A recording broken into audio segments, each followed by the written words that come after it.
नमस्कार प्यारे बच्चों, कैसे आप लोग। उम्मीद है आप लोग बढ़िया होंगे। तो जैसा कि आपको पता है कि 15 दिन की वो क्लासेस चल रही है जिसमें हम लोग बेसिक मैथ और फिजिक्स को पढ़ के क्लास 12th की ओर जो मूव करते हैं तो हमें ज़्यादा प्रॉब्लम नहीं होती है। इसी के लिए ये क्लासेज और ये सीरीज चल रही है, ठीक है। इसी दौरान आज हम लोग बेसिक मैथमेटिक्स के आखिरी कड़ी पे है जिसपे हम लोग कैलकुलस के अंतर्गत हम लोग पढ़ने वाले हैं किस टॉपिक के बारे में, जिसका नाम है इंटीग्रेशन। क्या नाम है उसका? इंटीग्रेशन। तो हम लोग कैलकुलस पढ़ रहे थे, एक बार मैं आपको रिकैप करवा दूं। कैलकुलस पढ़ रहे थे। कैलकुलस के अंदर दो चीजें थी, एक को हम लोग बोलते थे डिफरेंशिएशन, एक को हम लोग बोलते थे इंटीग्रेशन। तो डिफरेंशिएशन वाली पार्ट हम लोग पढ़ चुके थे। आज हमारी कहानी किस पर आके अटकेगी? तो इंटीग्रेशन। इंटीग्रेशन, ठीक है। तो अगर कोई आपसे पूछता है इंटीग्रेशन का हिंदी होता है समाकलन, जिसका मतलब होता है कि सबको सम करके रखा जाए, तो इंटीग्रेशन को क्यों पढ़ते हैं तो पहले ही बता चुके हैं। यह रिवर्स प्रोसेस होता है किसका? इंटीग्रेशन का। Reverse process of differentiation. Differentiation के रिवर्स प्रोसेस को हम लोग क्या कहते हैं? इंटीग्रेशन। या इंटीग्रेशन को पूछेगा डिफरेंशिएशन क्यों पढ़ते हैं तो तोड़ने के लिए, इंटीग्रेशन क्यों पढ़ते हैं तो जोड़ने के लिए, ठीक है। जब छोटे छोटे चीज़ों को मिलाकर एक साथ जोड़ा जाता है, ऐड किया जाता है, उसके लिए हम लोग किसको पढ़ते हैं? वो इंटीग्रेशन को, ठीक है। डिटेल जानकारी इस पे बहुत सारा थेसिस आपको मैथ में मिल जाएगा, बट बेसिक सी बात हम ये कह सकते हैं कि इंटीग्रेशन जो है वो रिवर्स प्रोसेस है डिफरेंशिएशन का, और इसमें हम एक्यूमुलेट यानी क्या करते हैं? जोड़ते हैं छोटे छोटे चीज़ों को। तो कहिएगा इसका सिंबल क्या होता है, कैसे लिखते हैं? तो इसका सिंबल कुछ इस तरह से होता है, ठीक है। तो अगर मान के चलो मैं पूछूंगा कि यहाँ पर x के power n into D x, तो इसको क्या पढ़ते हैं? तो इसको पढ़ते हैं x के पावर n का इंटीग्रेशन। देखो क्या पढ़ते हैं? x के पावर n का इंटीग्रेशन x के तुलना में। किसके तुलना में? x के तुलना में। तो इसको बोलते हैं x के पावर n का इंटीग्रेशन x के तुलना में, ठीक है। इस तरह से पढ़ा जाता है। तो मान के चलिए यहाँ पे लिखा हुआ है y इंटू डी एक्स, तो क्या पढ़िएगा? y का इंटीग्रेशन x के तुलना में, y का इंटीग्रेशन x के तुलना में। क्लियर? तो इसी प्रकार अगर मैं आपसे यहाँ पर कहता हूँ कि x के पावर n, तो आप आराम से फॉर्मूला लिख दीजिएगा x के पावर n प्लस 1, क्योंकि आपको पता है ये जोड़ने के लिए काम आता है, तो पावर एक बढ़ जाएगा और यही चीज़ नीचे क्या हो जाएगा? डिवाइड हो जाएगा, ठीक। कुछ लोग कहेंगे सर प्लस सी को खा गए क्या आप? तो प्लस सी वाली कहानी हम बाद में देखेंगे। कहिएगा सर ये प्लस सी क्या होता है, नहीं समझे? हर जगह लिखा होता है इंटीग्रेशन में। देखो बुआ, मैंने अभी बोला कि इंटीग्रेशन रिवर्स प्रोसेस किसका होता है? डिफरेंशिएशन का। अब सपोज कीजिए कि डिफरेंशिएशन में कोई कांस्टेंट आया होगा, तो वो तो जीरो हो गया होगा, और जब उसका रिवर्स करोगे तो वो नहीं मिलेगा। इसीलिए ये खाली जगह छोड़ देते हैं कि अगर कभी हमको मिल जाए, पता चल जाए कि वहां पर कोई कांस्टेंट था, तो यहाँ लाके रख देते हैं। लेकिन ऐसा मान के चलते हैं कि अभी कांस्टेंट नहीं था, इसीलिए इतना ज़्यादा ओवर मत जाइए। अभी आप बेसिक समझिए कि भैया इसका हम लोग ये लिख सकते हैं, ठीक है। x के पावर n का इंटीग्रेशन x के पावर n प्लस 1 बट्टा n प्लस 1। चलिए इस पे हम लोग कुछ ऑब्जेक्टिव्स को देखते हैं। तो सबसे पहला x के पावर 2 का इंटीग्रेशन x के तुलना में क्या होगा? तो देखिए n की जगह कितना है? 2, तो यहां पे लिख सकते हैं इसी फॉर्मूला पे बैठाकर x के पावर 2 प्लस 1 बट्टा 2 प्लस 1, तो लिख सकते हैं x के पावर 3 बट्टे 3। क्लियर? अच्छा, अब जरा देखिएगा x के पावर 4 इंटू डी एक्स, तो क्या लिखिएगा? x के पावर 4 प्लस 1 बट्टे 4 प्लस 1, तो x के पावर 5 बट्टे 5। x के पावर 1 इंटू डी एक्स, तो क्या लिखिएगा? x के पावर 1 प्लस 1 बट्टा 1 प्लस 1, यानी x के पावर 2 बट्टे 2। कोई दिक्कत नहीं है? अच्छा, x के पावर 0 इंटू डी एक्स, जिसको सिंपल डी एक्स भी कह सकते हैं। कहिएगा कैसे कह सकते हैं, जरा समझाइएगा। अगर कोई आपसे पूछेगा कि भैया डी एक्स का इंटीग्रेशन क्या होता है, तो आप कहिएगा एक बात, तो आप कहिएगा, एक मिनट रुक जाइए जरा सा, ये बंद कर लो इसको, ठीक है। तो आप कहिएगा इसको लिख सकते हैं 1 गुने डी एक्स, लिख सकते हैं। अच्छा, 1 को क्या बोलते हैं? x के पावर 0। किसी भी संख्या का पावर 0 करने पर 1 आ जाता है, तो ऐसा लिख देने से हम कुछ इस तरह का रूप प्राप्त कर लेते हैं, इसीलिए हम इसको ऐसा लिखते हैं। आप लिख सकते हैं इसको dx। आप बताइए x के पावर 0 है, तो लिख सकते हैं x के पावर 0 प्लस 1 बट्टा 0 प्लस 1, तो लिख सकते हैं x के पावर 1 बट्टा 1, यानी सीधे x लिख सकते हैं। तो आज के बाद कोई पूछेगा dx का तो x, इसी प्रकार बोलिए तो dy का y, इसी प्रकार बोलिए dz का z, dw का w, ये बड़ी यूज आता है, इसीलिए मैं इसको यहाँ पर भी लिख देता हूँ कि कोई अगर आपसे पूछता है कि भैया dx का इंटीग्रेशन क्या होता है तो सीधे बोलिएगा x। तो क्या इतनी बकवास आपको समझ में आई कि हाँ भाई ये एक फॉर्मूला है इंटीग्रेशन का, जिसके पे हम लोग क्या करेंगे, ऐसे क्वेश्चंस को आराम से क्या करेंगे, बना लेंगे, सॉल्व कर लेंगे। ठीक है, चलिए अब सवाल आता है, ओके, अब सवाल आता है कि मान के चलिए कोई कांस्टेंट आ जाए तो क्या करेंगे। जैसे कुछ ऐसा आ जाए 4x के पावर 2 अपॉन छोड़ दीजिए, एकदम बेसिक सा देखते हैं, इंटू dx, ऐसा रहेगा तो क्या करेंगे। तो मैंने पहले ही आपको बता रखा है, अगर आप हमारे लेक्चर को ध्यान से देखते होइएगा तो मैंने कहा था कि कैलकुलस के अंदर कभी भी चेंज आता है, जो चेंज नहीं कर सकता है, जो खुद को परिवर्तित नहीं कर सकता है, उसको हम कैलकुलस से बाहर फेंक देंगे। उसको क्यों लेकर आएंगे भाई, पूरी कैलकुलस आधारित है एक शब्द पे जिसको क्या बोलते हैं, चेंज। तो क्या ये 4 चेंज होगा क्या, ये बदलेगा क्या, नहीं बदलेगा। तो इस 4 को क्या कीजिए, कांस्टेंट को बाहर भेज दीजिए और यहाँ पे लिखिए x square into D x. ठीक है, क्या इतना काम कर सकते हैं हम लोग, बिल्कुल कुछ भी नहीं किए हैं, जो कांस्टेंट दिखाई दिया उसको चुपचाप हमने कहाँ निकाल दिया, बाहर निकाल दिया है। ठीक है, तो ऐसे हालात में फिर आप यहाँ पे लिख सकते हो 4 और x के पावर 2 को लिख सकते हैं x के पावर 2 + 1 बट्टा 2 + 1।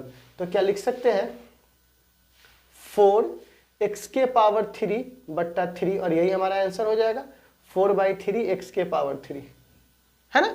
तो इसी तरह अगर मैं आपसे पूछूंगा कि भैया x के पावर 7x के पावर 4, इसका बताइए तो कितना होगा। तो आप चुपचाप 7 को बाहर निकाल दीजिए क्योंकि ये कांस्टेंट है ना, और यहाँ पर लिख दीजिए कितना, x के पावर 4 इंटू क्या हो जाएगा dx, यहाँ पे हो जाएगा 7 और ये हो जाएगा x के पावर 1 जोड़ दीजिए, तो 4 में 1 जोड़िएगा और बट्टा 4 में 1 जोड़िएगा, तो ये नहीं हो जाएगा क्या 7x के पावर 5/5। ठीक है, तो इस तरह से कोई भी क्वेश्चंस रहेगा तो हम बना लेंगे। तो हमको जरा इसका आंसर, हाँ तो आप एक बार इसका आंसर करके देखिए तो ये कितना आ जाएगा, तो 6 बाहर, अंदर कितना बच जाएगा x के पावर 3, तो यहाँ पर हो जाएगा 6x के पावर 3 + 1 बट्टा 3 + 1, तो 6/4 x के पावर 4 कट जाएगा तो 3/2 x के पावर 4। ठीक है, इस तरह से हम क्या करेंगे, इंटीग्रेशंस के इस पार्ट को भी हम लोग कांस्टेंट वाले पार्ट को भी देख लेंगे। ठीक, अब मान के चलिए मैं सारे को अगर एक साथ फेंट देता हूं, ठीक है, क्या करता हूं, सारे को एक साथ फेंट देता हूं। अगर मैं ऐसा बोलूंगा तो dx का इंटीग्रेशन तो सब जानता है x होता है, लेकिन 4dx का, तो 4 कांस्टेंट से बाहर आ जाएगा तो सीधे लिख सकते हैं 4x। अब बताइए कोई अगर आपसे पूछेगा 9dx का इंटीग्रेशन, तो dx का तो x होता है और 9 कहाँ चला जाएगा बाहर, आप ऐसे देखो ना 9dx तो लिख सकते हैं 9x, है ना, बेसिक सा है। तो चलिए इसी प्रकार हम लोग क्या कर रहे हैं यहाँ पर, अब सबको एक साथ कर करके और तब इंटीग्रेशन कर रहे हैं इक्वेशन के रूप में। ठीक है, तो चलिए देखिए, तो अगर मैं यहाँ पर ऐसा लिख रहा हूँ, देखिएगा x के पावर 3 + 2x² + 9, ठीक है। अगर हमको इसका इंटीग्रेशन करना है, क्या करना है, इंटीग्रेशन किसकी तुलना में, x के तुलना में, x के कंपैरिजन में, तो क्या इसका हम लोग इंटीग्रेशन कर सकते हैं, कुछ नहीं है, सब अलग अलग पार्ट्स को हमको क्या करना है, एक कर देना है। तो हम क्या करेंगे, पहले इसके ब्रैकेट को तोड़ेंगे, तो ये तीनों के साथ मल्टीप्लाई होगा, तो लीजिए पहला के साथ x³ प्लस प्लस है तो प्लस, दूसरा के साथ प्लस, तीसरा के साथ, पीछे क्या है dx है, तो ये तीनों के साथ मल्टीप्लाई होगा, dx dx dx, तीनों के साथ मल्टीप्लाई हो गया। तो मैंने ब्रैकेट तोड़कर सभी को क्या किया, इस दोनों के साथ क्या किया, मल्टीप्लाई करके लिख दिया है। अब आप देखिए तो इसमें कोई कांस्टेंट नहीं है, तो इसको जस्ट का तस छोड़ दीजिए। अब इसमें देखिए, इसमें कांस्टेंट है, इसमें भी क्या है, कांस्टेंट है। आप बताइए x के पावर 3 है, तो इसको लिख सकते हैं x के पावर 3 + 1 बट्टा 3 + 1, इंटीग्रेशन करेंगे तो n + 1 बट्टा n + 1 कर दिया इंटीग्रेशन। चलिए दूसरे वाले पार्ट को देखिए, 2, इसको 2 है पावर, तो x के पावर 2 + 1 बट्टा 2 + 1, प्लस 9 और dx को सीधे x लिखते हैं तो लिख दिए। तो यहाँ पे हो जाएगा x के पावर 4/4 2 x के पावर 3/3 प्लस कितना हो जाएगा 9x। ठीक है, आ गया हमारा। तो क्या इस तरह से क्वेश्चंस रहेंगे तो आप बना लीजिएगा। तो एक क्वेश्चन मैं आपको अगर ऐसा दे दूं वापस, ठीक है, एक आपको बनाने के लिए, देखिए तो एक मैं आपको इंटीग्रेशन दे दूं ऐसा बनाने के लिए, तो क्या आप घर पे बना लेंगे। इंटीग्रेशन है हमारे पास 3x² plus 2x plus 4 into dx। तो क्या ये इंटीग्रेशन आप सॉल्व कर लेंगे? अगर सॉल्व कर लेंगे तो आप हमें जरूर आंसर कीजिएगा, पहले इसे रोक करके सॉल्व कर लीजिए और फिर इस आंसर को मिला लीजिए। ठीक है, तो चलिए सॉल्व करने के बाद अगर आप आइएगा तो यहाँ पे आपको मिलेगा 3x², इंटीग्रेशन तीनों में मल्टीप्लाई होगा, तीनों टर्म्स में, dx क्योंकि ये भी तो तीनों में मल्टीप्लाई होगा, प्लस है तो plus 2x dx plus 4 dx, इतना हो जाएगा। अब देखिए जो कांस्टेंट है उसको बाहर निकाल लीजिए। तो 3 कांस्टेंट है, इंटीग्रेशन से बाहर हमारे अंगने में तुम्हारा क्या काम है, प्लस 2 है तो बाहर, प्लस 4 है तो बाहर। ठीक है, अब देखो तो 3, अब इसका इंटीग्रेशन कीजिए तो x के पावर 2 है तो लिख सकते हैं 2 + 1/2 + 1। ठीक, प्लस 2 यहाँ 1 है तो लिख सकते हैं x के पावर 1 + 1/1 + 1 प्लस 4। तो dx को सीधे x लिखते हैं ना, पता है ना, dx का इंटीग्रेशन सीधे x होता है। ठीक, तो यहाँ 2 आए 3, 3 से 3 कैंसिल, 1 आए 2, 2 से 2 कैंसिल, तो x के पावर 3 प्लस x के पावर 2 प्लस 4x आ गया हमारा आंसर। तो क्या इस तरह से इंटीग्रेशन में आपको मिलेगा तो क्या आप उसे बना लीजिएगा? तो कहिएगा एग्जैक्टली बना लेंगे, इसमें कहाँ कोई दिक्कत है। अब यहाँ पर आता है एक और छोटी सी बात जो ज़्यादा यूज होता है फिजिक्स में। ठीक है, मैंने आपको बोला कि आप इसे जोड़ के दिखाइए। क्या करके दिखाइए? जोड़ को। तो मैं आपसे कहता हूं कि बउआ एक काम करो, आप ना सम संख्याओं को जोड़ो। तो आप 2 4 8 6 10 इस तरह से जोड़ना चालू कर दीजिएगा। तो कहां तक जोड़ना है? क्या गिनती का कोई अंत है? नहीं है। तो जब तक मैं ये नहीं बताऊंगा कि कहां से लेकर कहां तक जोड़ना है, जब आपको एक फिक्स वैल्यू नहीं दूंगा तब तक आप हमें एक फिक्स वैल्यू दे सकते हैं? नहीं दे सकते। डिफिनिट वैल्यू नहीं दे सकते। ये इनडिफिनिट वैल्यू है क्योंकि एक्स की वैल्यू कुछ भी दिया जा सकता है यहाँ पर, इसकी कोई फिक्स वैल्यू नहीं है। कोई 2 दे सकता है, कोई 3 दे सकता है। तो एक होता है डिफिनिट इंटीग्रेशन जिसकी वैल्यू डिफिनिट यानी हमको डेफिनेटली पता होता है कि कितना आने वाला है। तो चलो बच्चे लोग मैं जरा बताता हूं। जैसे मान के चलिए कोई इंटीग्रेशन है x के पावर 2 इंटू dx, हमको पता है कहां से लेकर कहां तक जोड़ना है। तो बोलेगा 1 से लेकर के 3 तक जोड़ के दिखाइए। कहां से लेकर कहां तक जोड़ के दिखाना है? 1 से लेकर 3 तक। क्योंकि जो नीचे है वह लोअर लिमिट है और जो ऊपर है वो अपर लिमिट है। मतलब कि यहां से चालू करना है, यहां खत्म करना है। तो ये लोअर वैल्यू और ये क्या है? अपर वैल्यू। आप लोग जब दुकान पे जाते हो सामान खरीदने तो कहता है ना कि भैया कितना औकात है आपका? सर औकात तो नहीं पूछता है, रेंज ही तो पूछता है, कितना रेंज है आपका?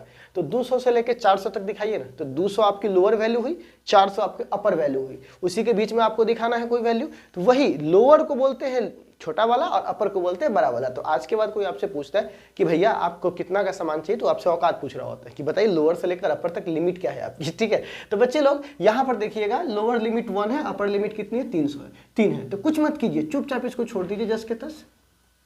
लिमिट को अभी लिमिट ही रहने दीजिए, इसमें कोई परिवर्तन करने की कोई जरूरत नहीं है। x के पावर 2 का इंटीग्रेशन सबको आता होगा, अभी तो बताया है। 2 + 1 2 + 1 x के पावर 3/3। कहां से लेकर कहां तक? 1 से लेकर 3 तक। क्या इतना काम आप लोग कर सकते हो? अभी मैंने लिमिट को कोई छूछा नहीं किया, 10 के 10 छोड़ दिया, अभी इंटीग्रेशन किया है। तो क्या मैं इसको लिख सकता हूं 1/, तो एक बात बताओ, 3 जो है वो कांस्टेंट है और कांस्टेंट में कोई परिवर्तन होने वाला नहीं है। तो 1/3 को बाहर निकाल दीजिए तो अंदर क्या बच जाएगा? x के पावर 3, क्योंकि कांस्टेंट में कोई चेंज आने वाला नहीं है। अब बताइए कितना चेंज होगा? तो आपको पता है ना, एक के पास 10 रुपया, आपके पास शुरुआत में 10 रुपया था, अब आप 30 रुपया कमा लिए। तो बताइए तो कितना चेंज हुआ आपके अंदर? तो 30 में से 10 घटाइएगा तो 20 आएगा। तो आपने क्या किया? 30 में से 10 घटाया, फाइनल में से इनिशियल। तो बताइए फाइनल कितना है? 3। तो x की जगह आप 3 रख दीजिए, बोले है ना, क्योंकि आपको क्या बोलना है, x की जगह एक बार 3 रखना है। तो अपर लिमिट रख दीजिए और पावर जो है उसको रहने दीजिए। x को जगह कितना रख दिए? 3। अब माइनस क्यों करते हैं? क्योंकि अभी आपके पास 3 रुपया है, शुरुआत में 1 रुपया था, तो घटाइएगा तब ना पता चलेगा बीच में कितना कमाए, बीच का ना वैल्यू निकालना है। तो यहाँ पर इसीलिए एक बार फाइनल वैल्यू रखे और एक बार इनिशियल रखे। तो x की जगह एक बार 1 रखेंगे, ये टर्म एक साथ, ये टर्म एक साथ, बस एक बार x की जगह बदल दिए 3, x की जगह बदल दिए 1। तो आप बताइए कितना आ जाएगा, 1/3, 9 3, यहाँ पे हो जाएगा 27, 3 को 3 में मल्टीप्लाई करेगा कितना हो जाएगा 27, और ये हो जाएगा 1।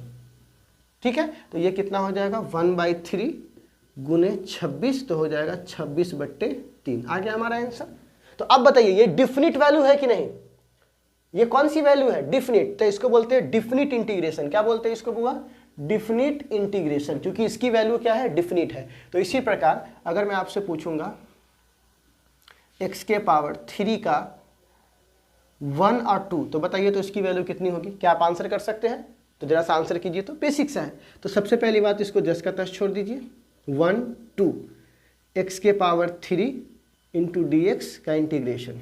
ठीक है, तो आप कुछ मत कीजिए, देखो तो x के पावर 3 का x के पावर 3 + 1 बट्टा 3 + 1 1 से 2, तो बताइए इसका कितना हो जाएगा, x के पावर 4/4 1 2, 1/4 को बाहर निकाल दीजिए, तो अंदर क्या बचे, x के पावर 4 1 2, तो 1/4, एक बार x की जगह 2 माइनस एक बार x की जगह 1, तो ये कितना हो जाएगा 1/4 गुने 2 के पावर 2 को 4 बार, 2 दूनी 4, 4 दूनी 8, 8 दूनी 16, तो 16 - 1, यानी आपको आंसर आ जाएगा यहाँ पर 1 15।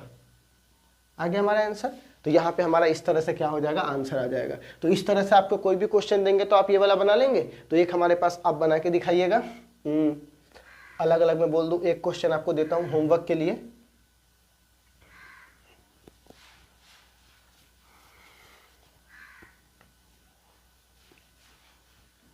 ठीक है, एक क्वेश्चन मैं आपको देता हूँ होमवर्क के लिए।